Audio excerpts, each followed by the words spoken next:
Torres del Paine National Park, a wilderness sanctuary nestled within the heart of Chilean Patagonia, which boasts rugged mountains, towering granite spires, vast glaciers, and crystal-clear lakes. The park offers a network of well-maintained hiking trails, including the famous W Trek and O Circuit, which attract hikers and trekkers from around the world. In March of 2023, we attempted to fast-pack both routes over 5 nights during the last week before the O Circuit closed for the winter. And we'd end up facing not only strong winds and heavy rain, but even snow as the seasons changed right before our eyes. Join us on our journey and prepare to be captivated by the beauty and resilience of nature in this remote corner of the world.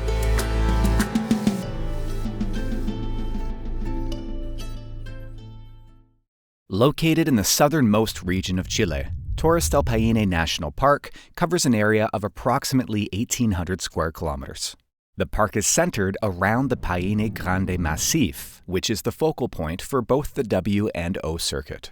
On the W, trekkers hike up the Ascencio Valley, the French Valley, or Vallée Française, and to the terminus of Grey Glacier, which typically takes 4 to 6 days, by far the most popular option. The O Circuit, also known as the Big Circuit, encircles the entire park, providing a more comprehensive and varied experience. It's much more remote and more challenging, but also less crowded, thanks in part to the fact that trekkers can only travel in a counterclockwise direction. It can take up to 10 days for the entire circuit, but we'd be aiming to do it in 5 nights, which is the minimum the park's booking system would allow for.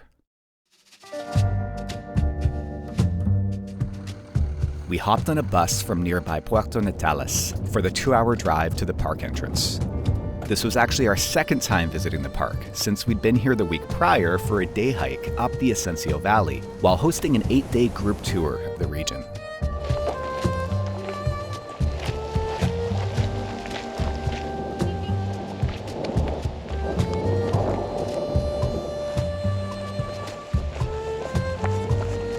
Once we arrived, we headed to the nearby camping area so that we could settle in and prepare to begin our journey through the park the following morning. So we've arrived at Torres Central, at Central, which is near the main entrance to the park. The weather did unfortunately turn a few minutes ago. The clouds rolled in. Hopefully it's just a shower. The wind picked up for a bit there, but it seems to be dying down now. And we're just getting set up in our tent here. We rented a premium tent tonight, which comes with a big mattress pad and sleeping bags. This is one of those rooftop tents that's made to go on the top of a car.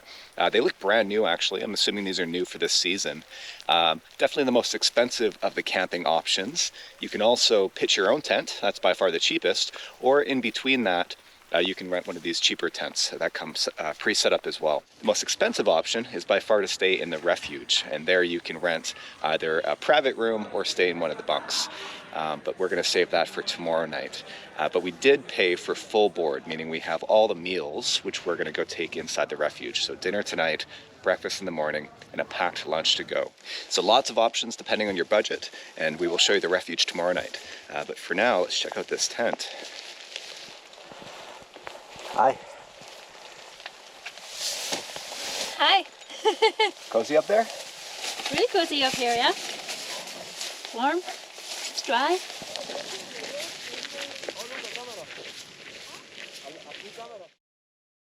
Starting from Torre Central near the southeastern entrance of the park, for our first day on the trail, we'd travel through a valley along the eastern side of the Massif, skipping the first fully serviced campsite until we reached Refugio Dixon on the banks of Dixon Lake, a distance of roughly 32 kilometers with just under 1,000 meters of elevation gain.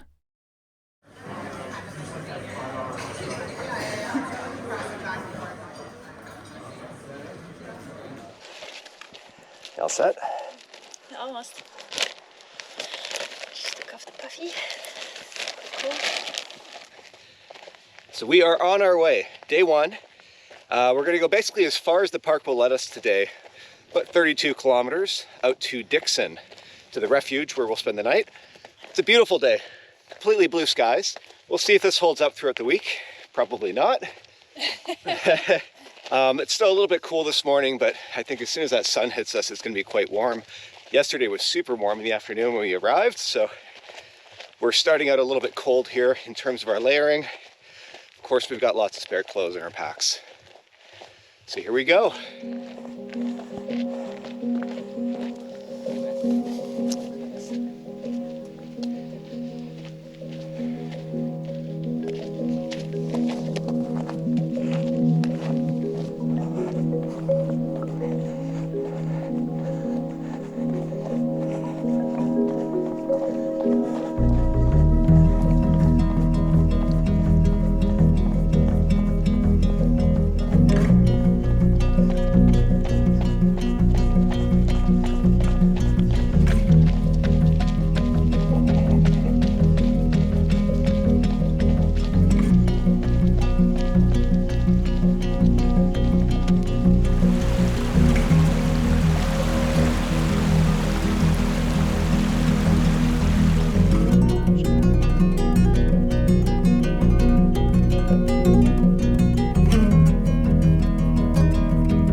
So we're running through this river valley here, and it seems to be quite protected from the wind.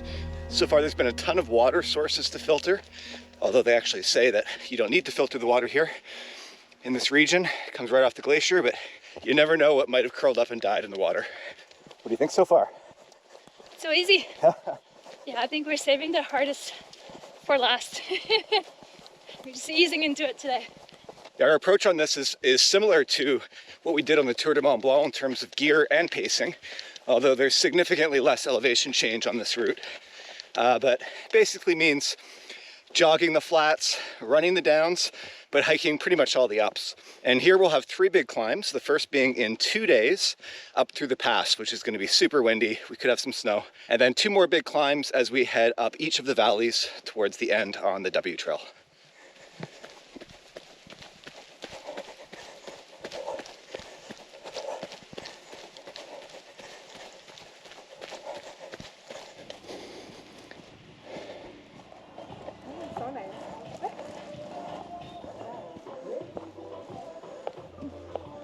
So we've reached the next campsite at about 14 kilometers. We're about 2 hours in.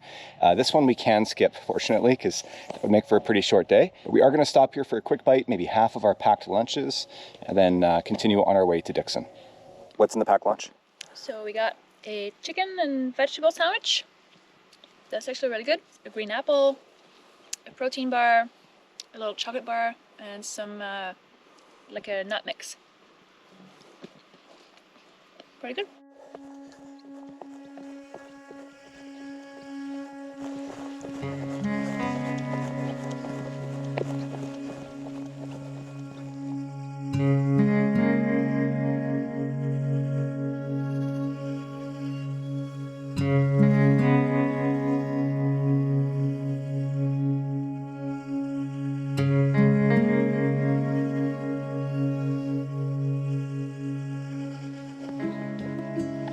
Hola.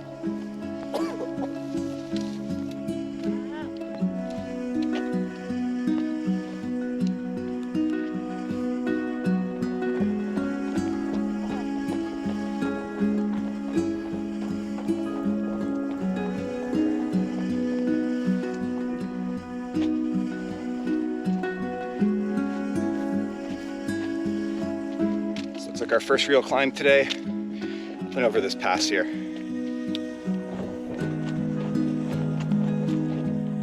Wow.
Thank you.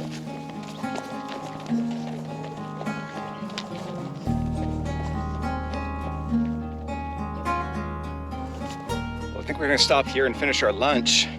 Look at this glacier.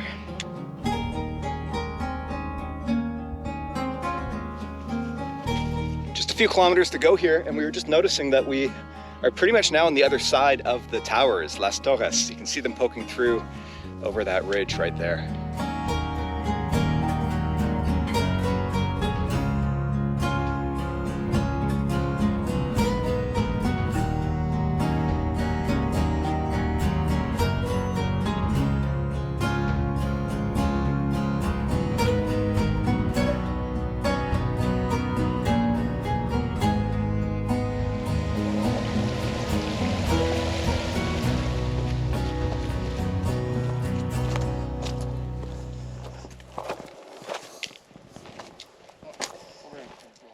We've arrived. It's stunning. What a setting. Yeah.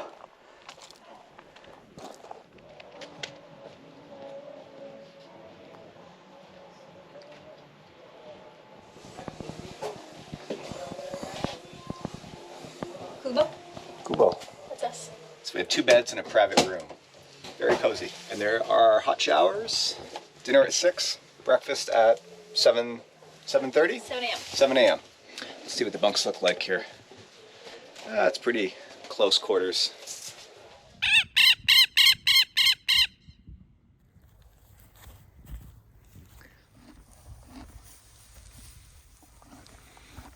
Day 1 was a success. The weather was perfect. We've checked in here in our private room at Dixon Refugio. We had a hot shower. We're gonna go have a beer now. I was pretty impressed with the trail today. The views kept getting better and better. Every time we kind of went over a pass, we were surprised and greeted with a new view of a glacier or a lake. And the wind, pretty much non-existent today. Although I just talked to a couple here who actually turned back. They attempted to make it over the pass yesterday. The wind was so bad that they were clutching onto big boulders to try not to blow away. So they actually came back, and they're going to head back the opposite direction to Central and bail on the hike. And I talked to some people last night over dinner who had just come back from finishing the W Trail, and they said the wind was really bad there as well. They were getting blown over. A couple of them actually had some scrapes and bruises as a result. So we'll see. Tomorrow, it's another easy day. We're going to do a little bit of climbing and then basically prepare to get up early the next day to get through the pass, hopefully before the wind picks up.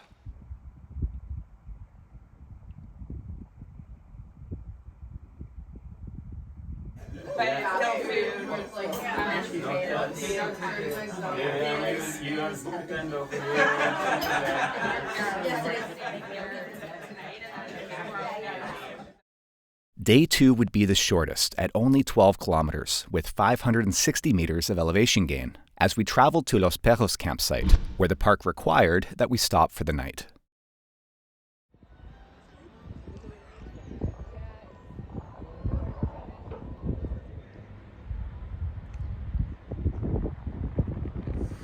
How do you sleep? Not very well. There's a lot of noise in here. Okay, so here's what we got in our lunch today. Some kind of veggie wrap, a little Toblerone, quinoa bar, some snacks, and sort of a knockoff Gatorade powder. Okay, day 2, and today's a short one. We have to stop at the next campsite at Los Perros because they want us to get an extra early start going up Gardner Pass the next morning. So what is this, 9-10 kilometers? We're actually not sure. Actually, the sign says 12. The sign here says 12. We had So- read 9 before, so Let's hope it's 12 at least. yeah, let's hope it's 12. There's also a little side hike we might be able to do up to a glacier, depending on the weather as well once we get there.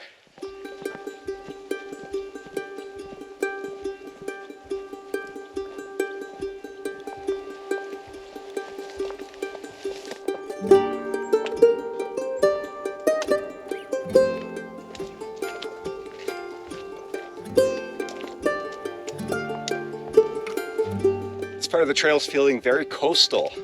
For our friends back home, this is a lot like the Sunshine Coast Trail, actually.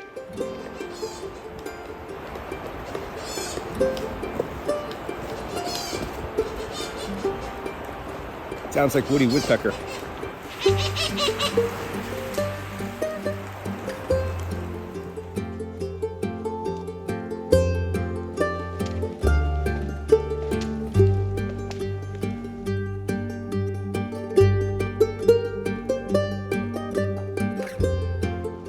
point up here. We got a big, what, 200 meters? 200 meter climb.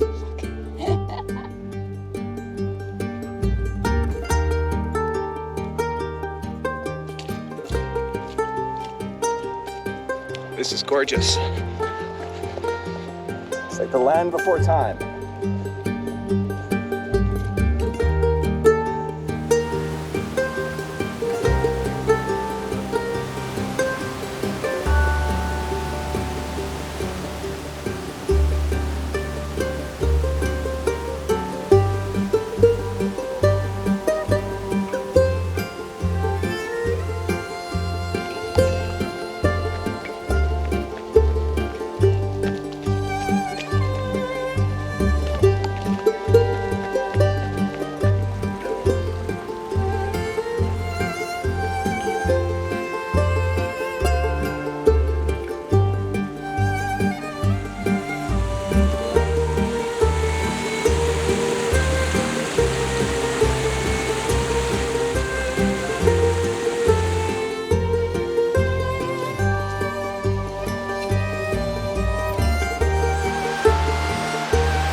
A lot of these bridges have seen better days.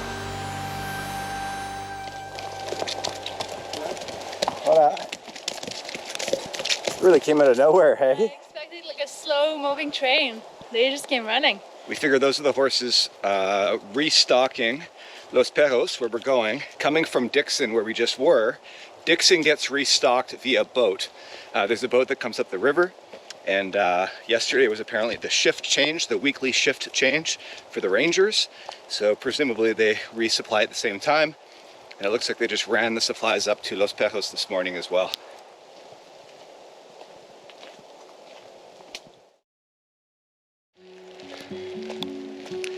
We've left the cover of the canopy, so the hard shells are on. Look at this glacier up here. I think on a clear day we'd have a pretty nice view up there. Wait, the next glacier. Yeah. Oh well. See you tomorrow.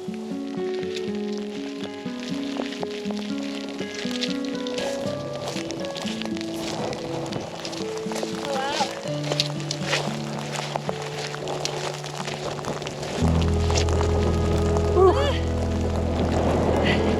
Well, we knew the nice weather wouldn't last forever, but this is pretty cool.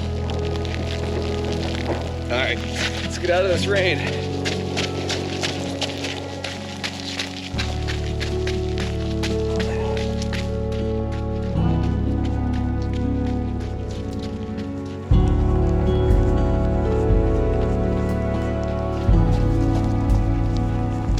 Camp Perros.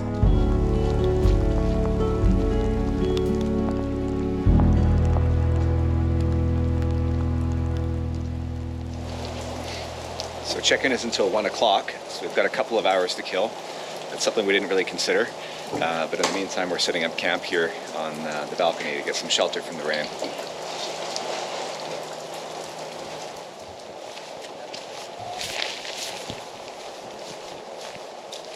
It's a bomb-proof tent.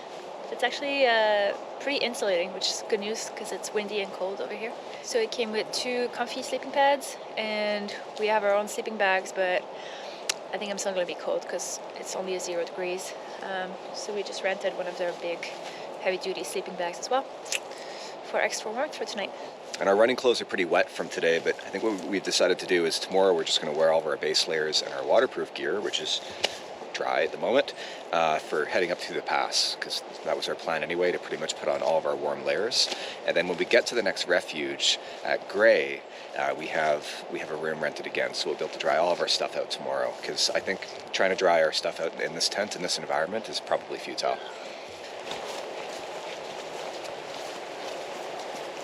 So we're hiking back to the glacier here to see if we can get a better look. Now that it's clearing up a little bit, wouldn't say it's exactly blue skies, but we've got some blue patches.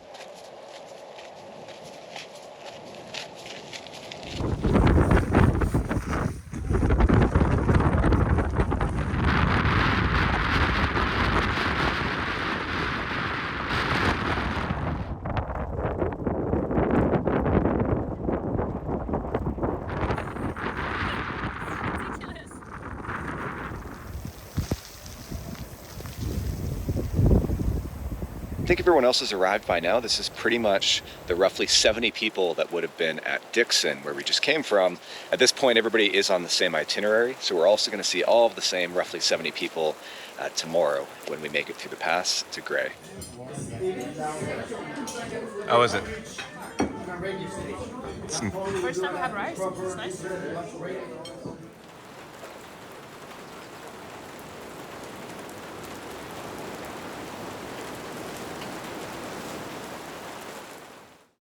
On day 3, we get an early start for John Gardner Pass, which is considered the crux of the route. Winds can be especially strong here in the afternoon, but on a clear day, it also comes with the reward of incredible views of Gray Glacier and the surrounding peaks. We'd then continue traversing alongside the glacier to Refugio Gray, where we'd stop for the night, a distance of 17 kilometers with 1,800 meters of elevation gain.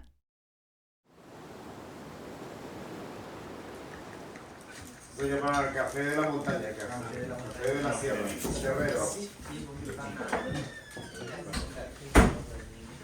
7 a.m. on the dot. So camp got active about 5:15 this morning. We had breakfast at 6. Trail technically closes at 7. That's checkout time, and they want everybody to leave camp. But as you can see back there, some people leave a little bit later. But the goal is to get over the pass before the wind really picks up in the afternoon. I'm not sure if you can hear it, but it's already quite heavy right now. But in the afternoon, gusts can get up to like 100 kilometers per hour. It's no joke. So yeah, we're gonna push on through and try to get through before the wind and the rain really picks up. Let's go. Well, this trail's not in the best shape, and it's pretty muddy, so it's kind of slow going right now. But looking around, we can already see some fresh snow on the peaks around us, and I think we're gonna have a really nice sunrise as well. So it should all be worth it.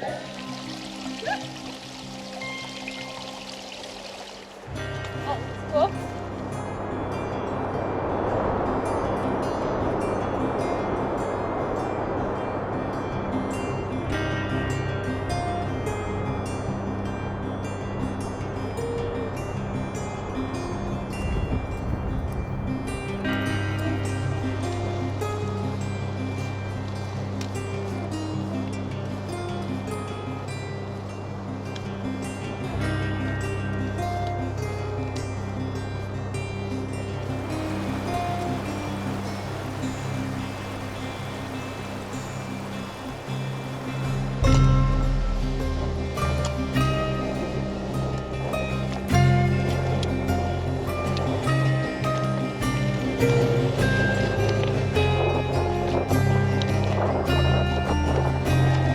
The wind's picking up.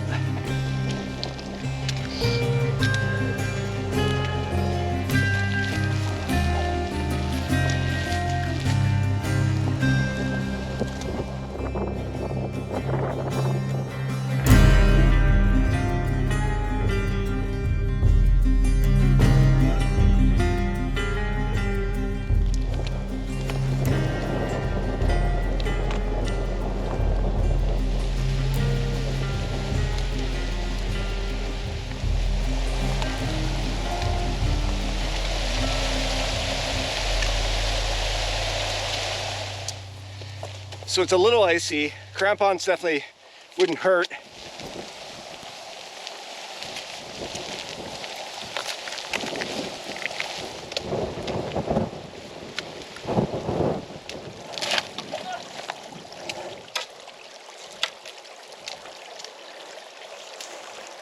Is that just up there? So there's an eerie calm all of a sudden. It's like being in the eye of a storm as we approach this final push here to the top of the pass. But I have a feeling that the second we hit the ridge up here, we're gonna feel the full brunt of it coming over from the other side of the pass.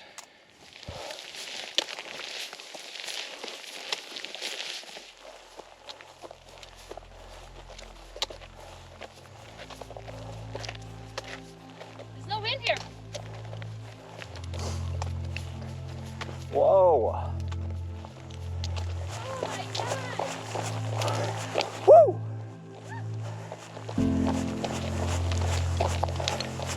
Gray Glacier. This is incredible. No wind at all. There's no wind at all up here. Patagonia is known for its wind, and this is supposed to be one of the windiest places on this route. The wind comes right off of Grey Glacier here, straight up the pass, and there is none. This is incredible. And the sunrise this morning, we could not have asked for a better day.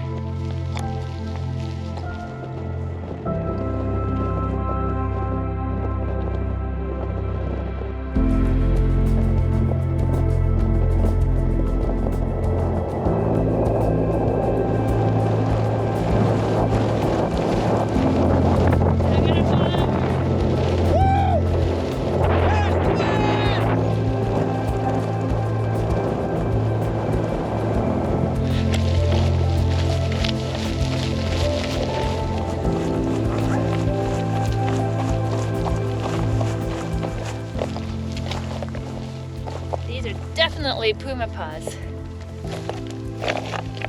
Oh yeah. That's a big cat for sure. Makes you wonder if he's up there somewhere watching us. So many of them. Big cat.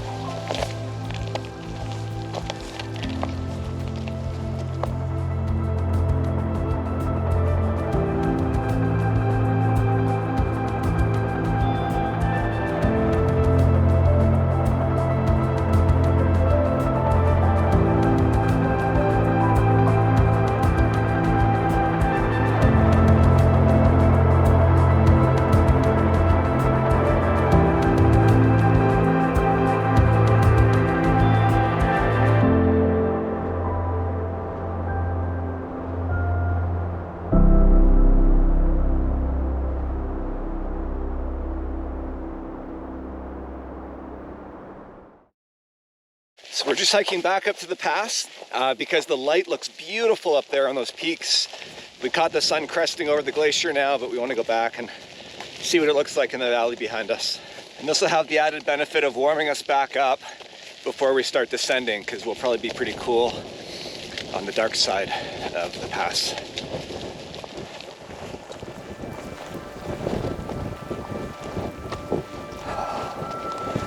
Wow.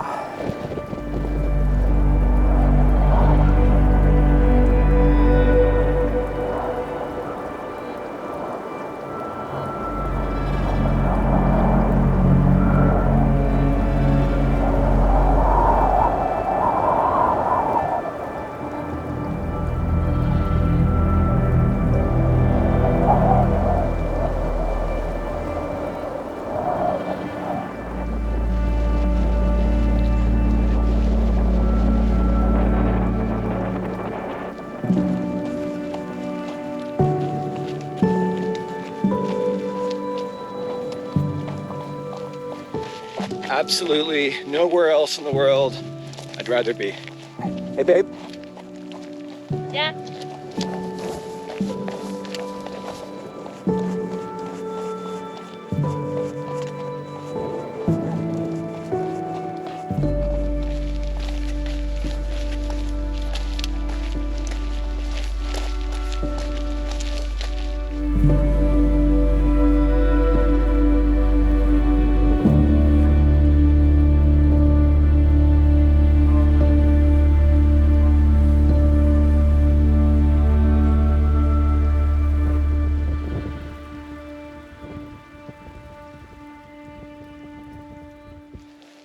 Okay, so we're descending now pretty steeply, pretty sharply to Grey Refugio. We're back into this beautiful fall foliage. It really does feel like the leaves are turning right before our eyes.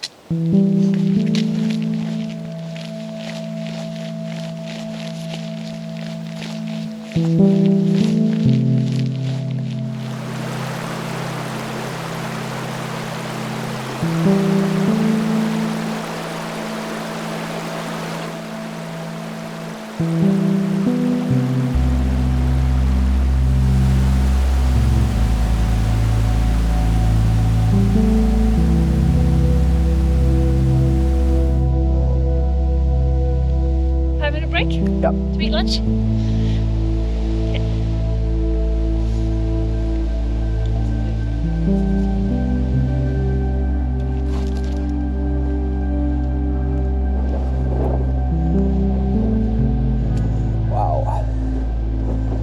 The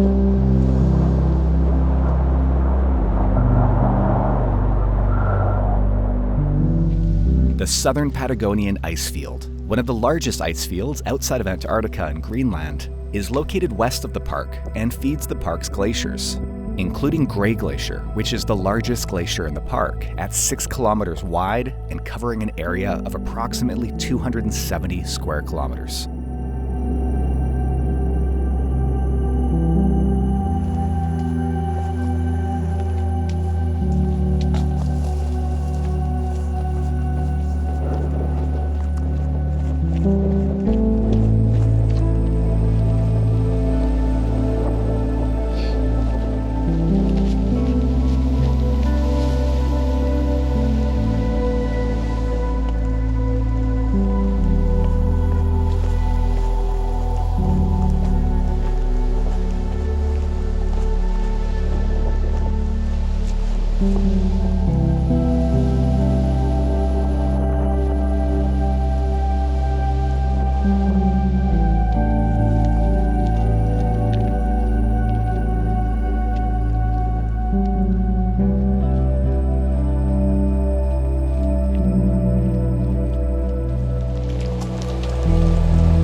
Oh my god.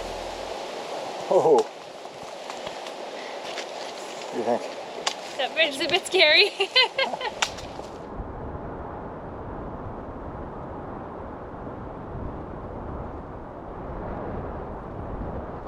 That bridge was pretty scary. I got a pretty nasty gust of wind when I was right out in the middle of it. I think we've got 2 more of those too. What makes Gray Glacier particularly captivating is its stunning blue ice, a result of the glacier's extreme density, which absorbs all colors of light except blue. Like many glaciers worldwide, it's being affected by climate change, serving as a stark reminder of the impact of global warming on glacial landscapes. See, this whole section we've been hiking through here is burned out. It's growing back quickly, but there's definitely still scars. And this was from a wildfire that was started by some tourists a few years ago.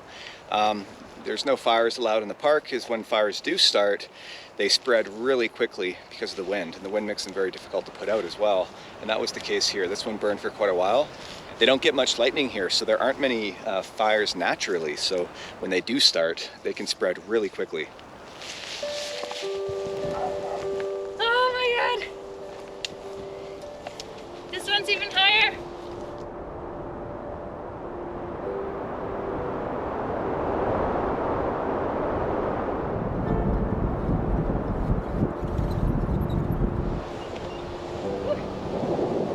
That was exciting.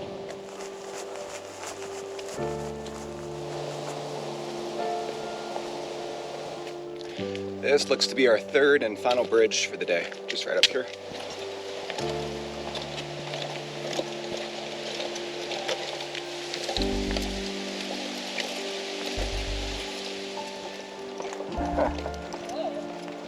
Oh, it's a ladder.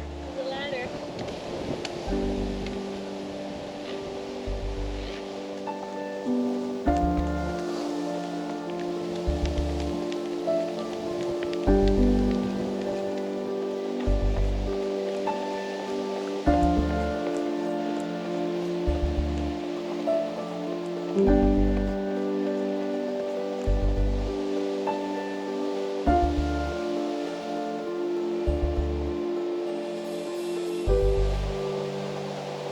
Luxury compared to where we just came from. Yeah. DirecTV. After checking in, we hiked to a nearby viewpoint overlooking Gray Glacier's terminus, where icebergs float in the turquoise water of Gray Lake.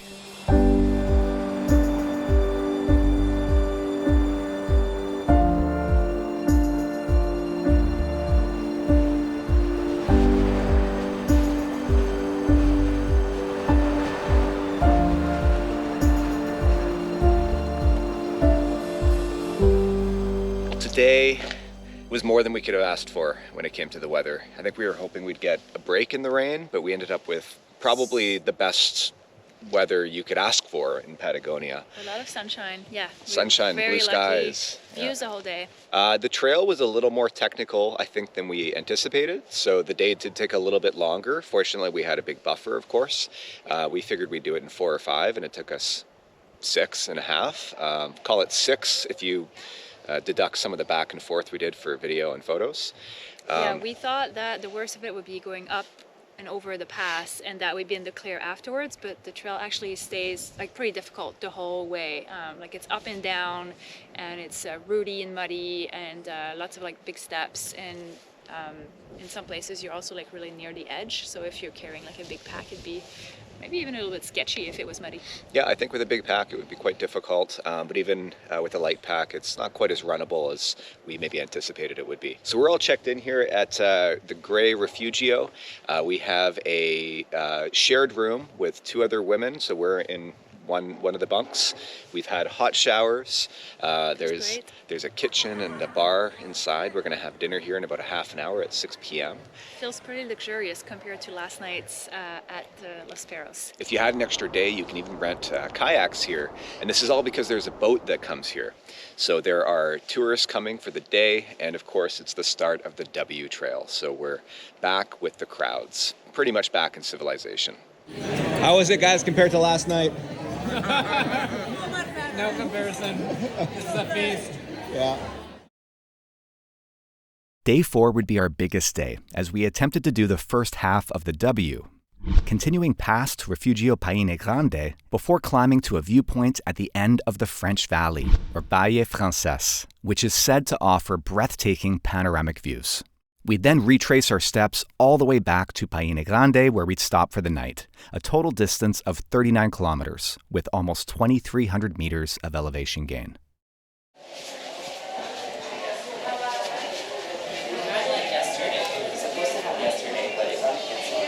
Gracias. Day 4. Day 4, we've got our boxed lunches ready to go. The weather, we'll see. Could be a mixed bag today. Yeah. And we've got a long day. We're gonna try to push the mileage a bit today and see how much we can pack in. So here we go.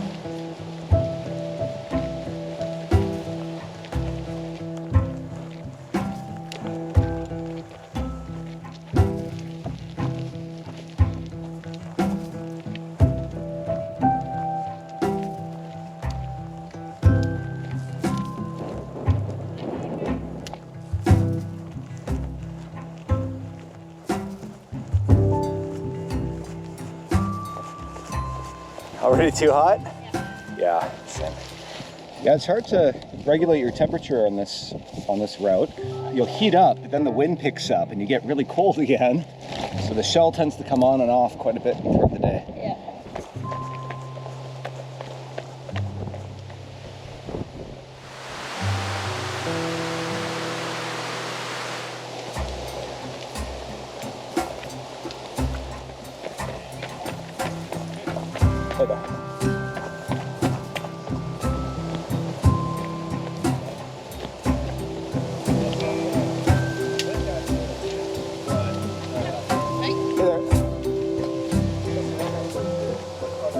Definitely noticeably busier now that we're on the W compared to the back side of the O.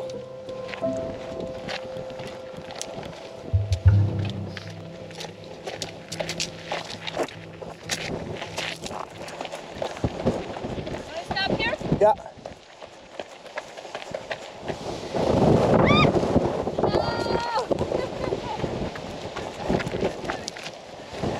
My hero.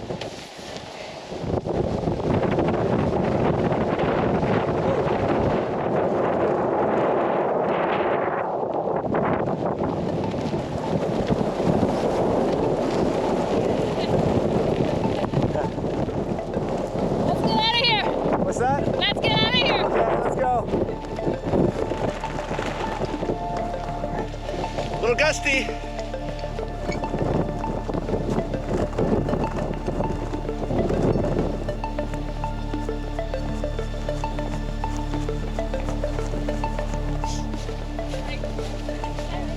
Okay.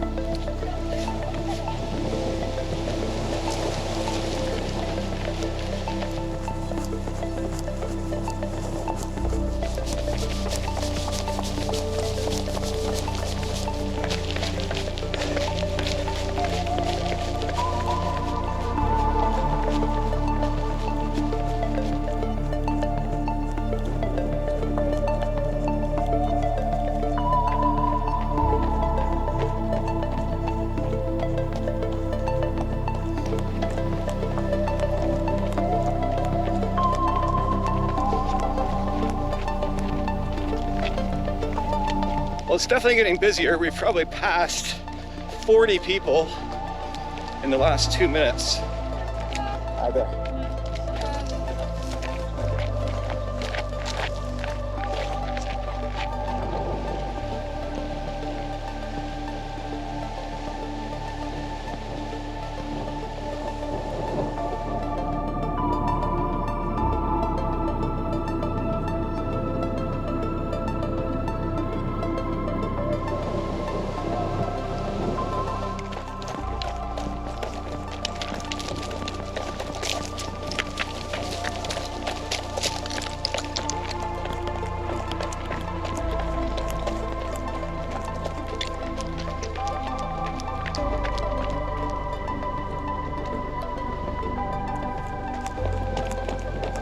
Yeah, that's it. So this is Paine Grande just up here. So that took a little less than 2 hours to cover just over 10 kilometers, which isn't bad considering we did 600 meters of climbing. This is our home for the night, but it's only 10 a.m. So we're gonna press on and go check out Mirador Britannico, which is gonna be a big climb up to a nice viewpoint. And we'll be back here tonight. Look at the color of that water. That is incredible. That's from the glacial till, reflecting the sunlight.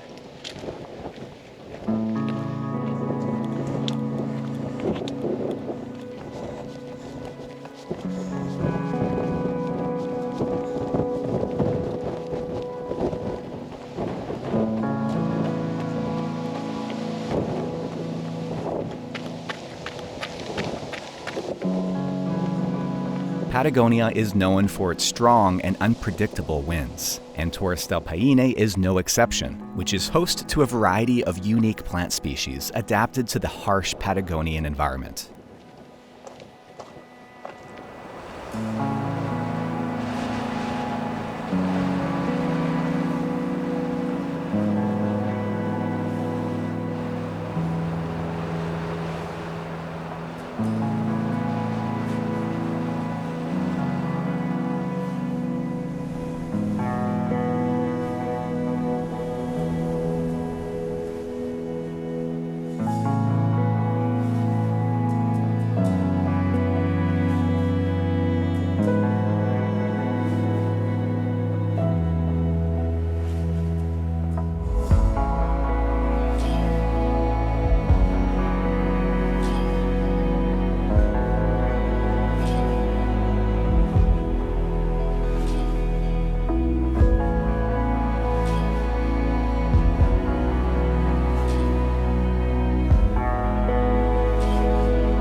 Camp Italiano. We made quick work of that. An hour 20 maybe from Paine Grande, so that's pretty good. I'm gonna have a quick lunch and then start the climb to Mirador Britannico, which is 5.5k, all uphill by the look of it.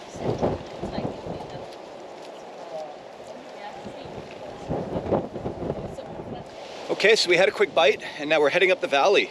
The weather looks like it might be okay. I think it'll be peekaboo views, but it could be worse. We were expecting rain most of the day today, so I think we should be happy with what we have.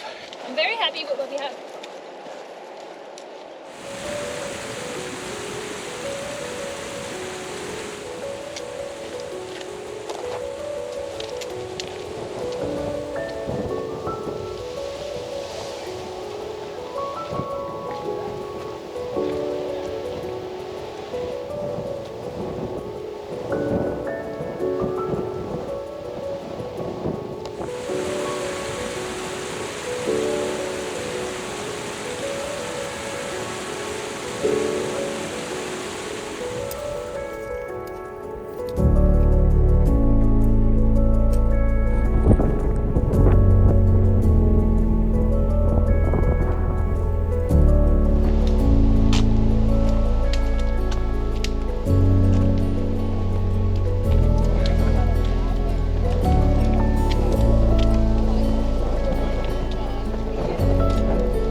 was only about the halfway point.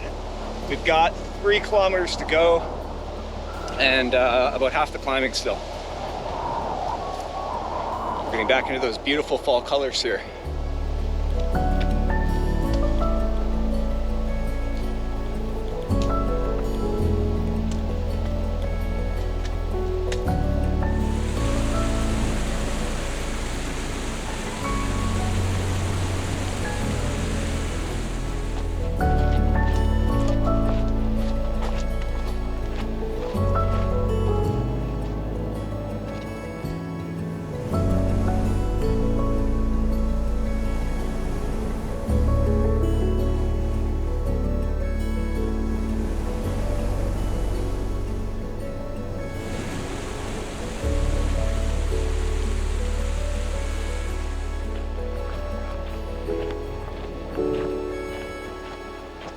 We keep heading deeper up into this valley, but it's hard to believe that the view could get any better.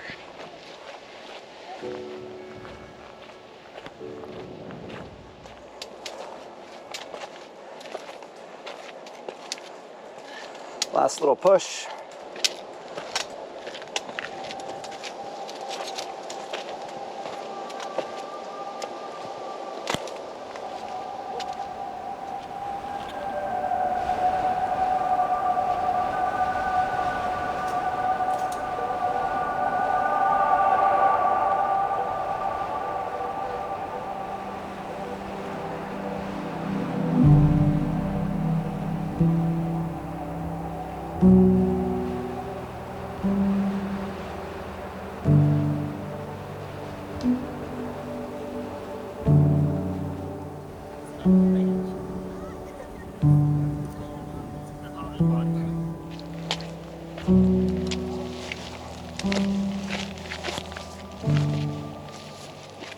Well, it's time to head back. We're hoping to get back to the refuge by about 5:30 p.m. in advance of dinner at 6 to give ourselves a little bit of a buffer, so we don't have a lot of time to spare here.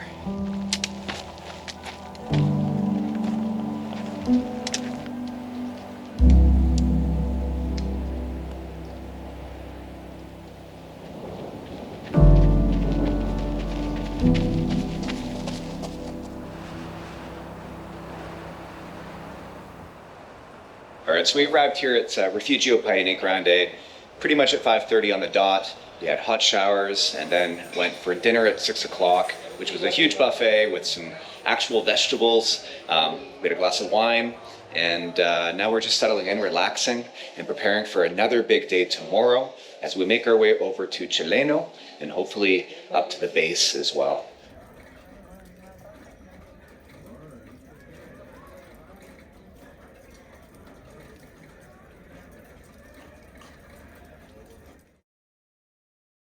Leaving Refugio Paine Grande, we'd now retrace our steps from the day before, this time skipping the Valle Frances along the bottom of the W Trek and up the Ascencio Valley to Refugio Chileno, around 25 kilometers with almost 1,400 meters of elevation gain. How'd you sleep? So.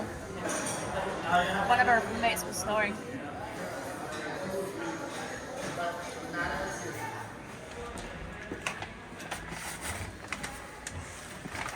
Lunches for today. These for later. Okay, so it's day 5, and I think our luck with the weather has pretty much run out. But for now, we'll plan to stop at Chileno, and if it does clear up, then we'll consider pressing on to the base.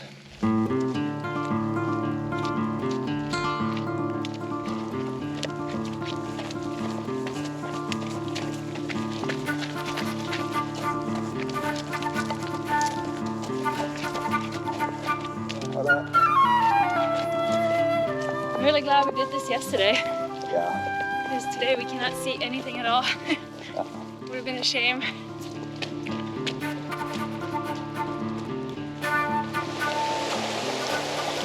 These trails have turned into a creek bed, so I think we're just gonna commit and get our shoes wet at this point.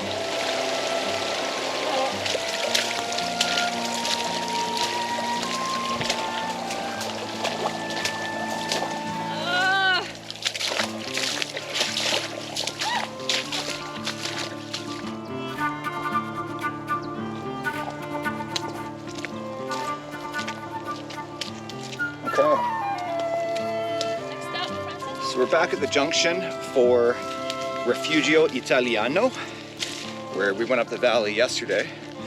So we're back onto some new trails.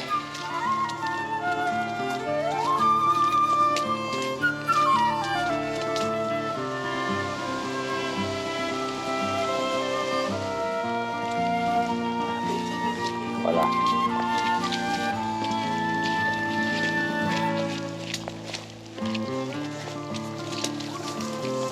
We're into some pretty slow moving terrain here. It's quite technical. It's obviously super muddy. And it did show on the map a really high time estimate for this next couple kilometer leg, and we couldn't figure out why, but now we know.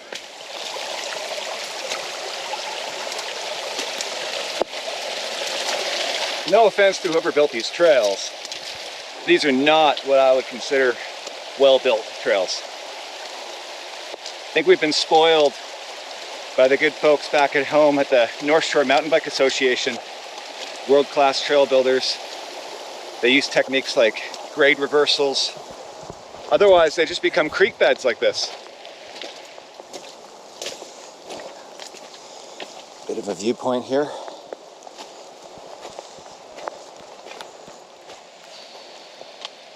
You having fun? Sort of. Yeah. We're not cold, that's the main thing. So, just like playing outside in the mud.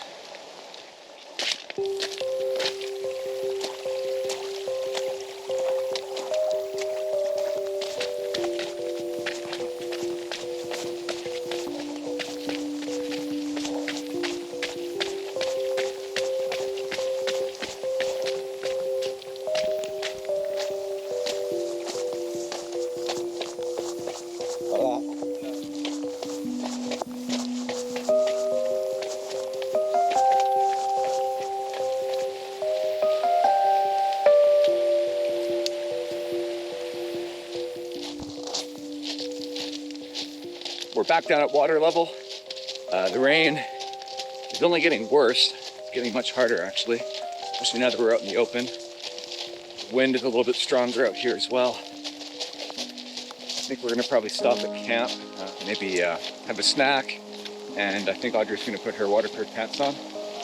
It's a shame because this section of trail would be absolutely stunning on a sunny day. Oh wow. I think up there.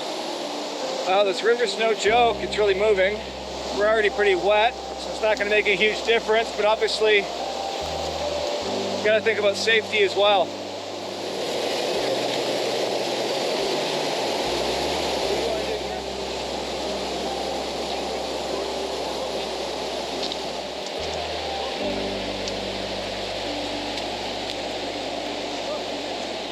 Adventure.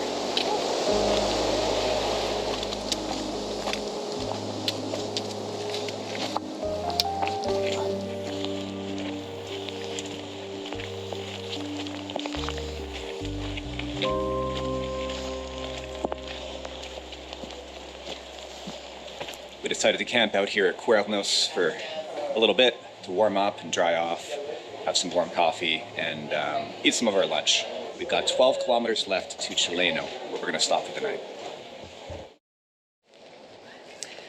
We spent a good hour in the refuge, and not only did we dry out most of our clothing, but we managed to wait out the rain. Look at that view. Look at those condors up there. Yeah, feels like a new day, but honestly this refugio here at Los Cuernos was saving grace. Yeah. Now we have, what, 2.5, maybe 3 hours to go to Chileno? All right, let's do it. Do it.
So I can see our ridge way up there, and that's basically the main trail up past Chileno to Mirador Las Torres, which is a very busy trail. It's probably the busiest trail in the entire park, and that's because there are buses that come to Central to drop off tourists to do it as a day hike. In fact, that's the hike that we did with our group just last week. So as they say, you're not in traffic, you are traffic. And last week we were those tourists.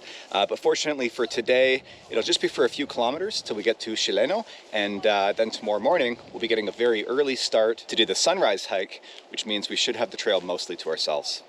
Oh. Hola. Hola.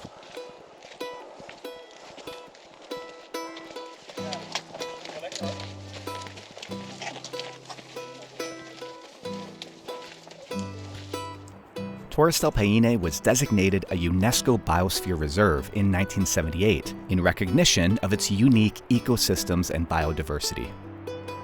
It's home to a wide range of wildlife, including guanacos, foxes, and numerous bird species.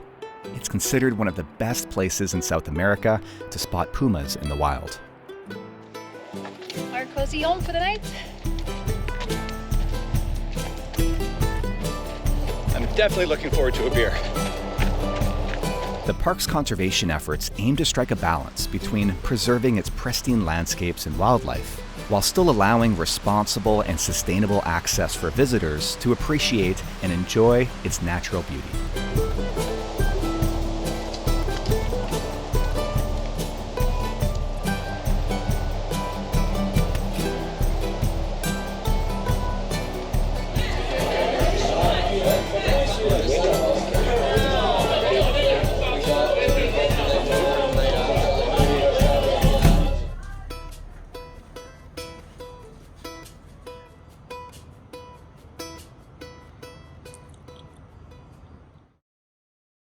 Our final day on the trail would be a short one, but with an extra early start as we attempt to reach Base Las Torres for sunrise, the viewpoint at the base of 3 distinctive granite spires, from which the park derives its name.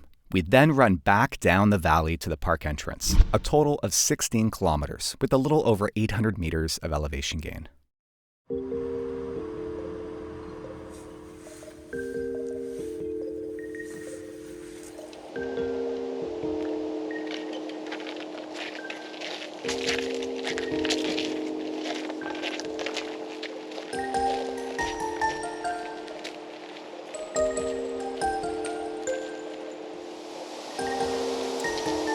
Hola. Hi there. Thank you. Well, it's our final day on the trail. We got up early this morning, about 5:15, so we could hit the trail by 6 a.m. And it was quite cool this morning. Fresh snow on the ground, but we warmed up pretty quick. I think we pulled off our puffy jackets after about 10 minutes, and we were making our way up to the base of Las Torres for sunrise. So hopefully we can get there in time. And of course, fingers crossed for a clear morning.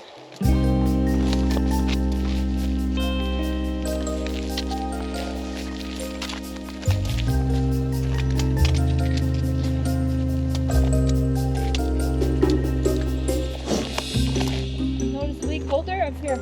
Yeah, now that we're out in the wind a little bit, hey? I'm gonna have to put my shell back on. Here.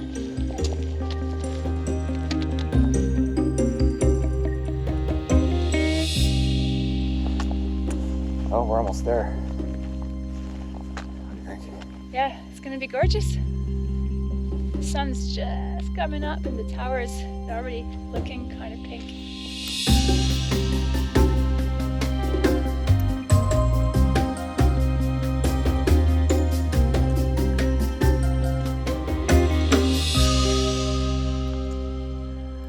So we have made it. It took an hour and 25 minutes. That includes about 5 minutes of faffing about with layers and taking photos. Looks like we're the second group here. There's one more group just up there on the rocks. Nobody down at the lake yet. There's a pink hue just kissing the towers at the moment.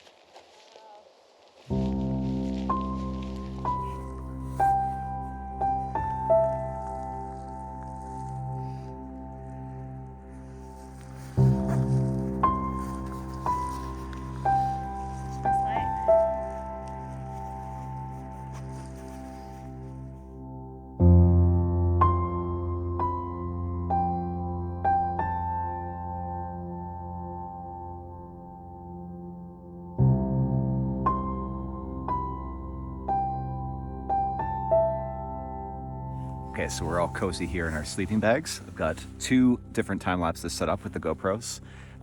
There's still just a couple of people down at the lake and a few more up on the ridge. But unfortunately, the clouds are starting to roll in. But you know what? We've already got a great view this morning, so I think it's been worth it. Yeah, totally worth it.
Well, another successful adventure in the books, and hopefully a film that will inspire some of you to pursue a similar adventure. We're now just waiting for our bus here to head back to Puerto Natales, Chile, and tomorrow we'll continue on to El Calafate in Argentina before heading back to Buenos Aires and eventually to our home in Vancouver, Canada. So our adventure isn't over quite yet.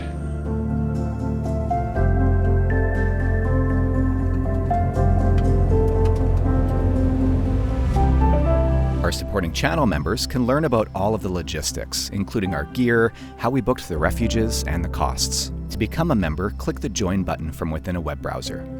And to see more from the week that we spent traveling around Patagonia while hosting a group with Trova Trip prior to this adventure, watch the first episode of my 2023 training diaries. You'll see the first hike that we did up to Base Las Torres, as well as footage of Mount Fitzroy in Argentina, Perino Moreno Glacier, and more.